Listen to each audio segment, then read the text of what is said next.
бір жасағаннан өте дәмді шығатын шоколадты пирог. Каналға тіркеліп, лайк басып қолдап кетіңіздер.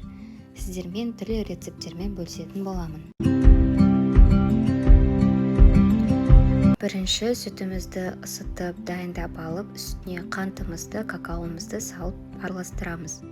Сүтті міндетті түрде ысытып алыңыздар, себебі какаомыз бен қантымыз ішінде жақсылап еріп араласуы керек.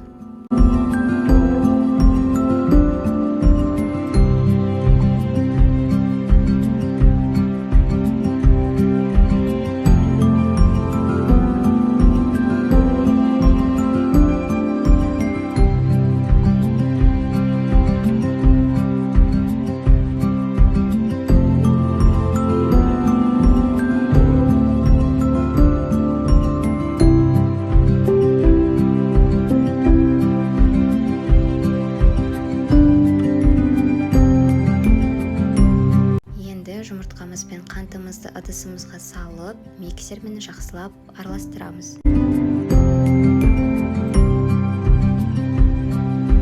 Миксермен араластырғанда бұл жақсылап көпіруі керек. Енді үстіне сары майымызды қосып, қайтадан жақсылап араластырамыз.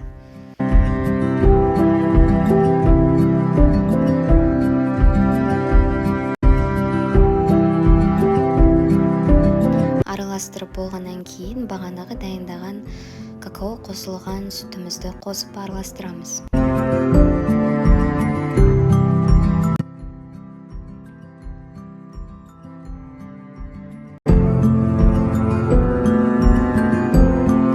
Мен ұнды қопсытқыш қосып араластырып дайындап алдым. Және де ұнды қосатын кезде осылай 3 бөлікке бөліп қосамыз. Себебі барлығын бірден қосатын болсақ, онда біздің пирогымыз көтерілмей қалады.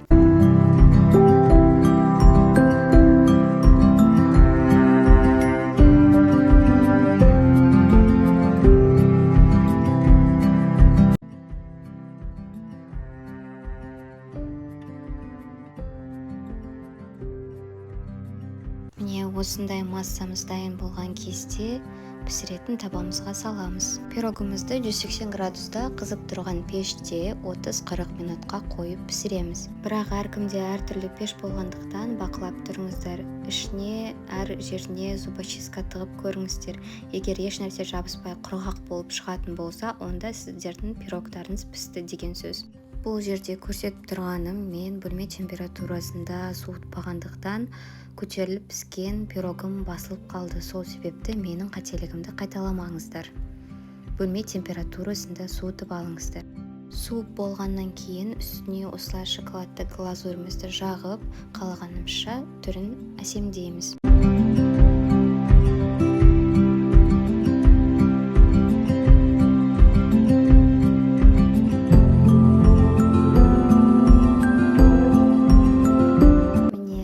Бір жасағаннан-ақ тәтті болатын шоколадты пирогымыз дайын.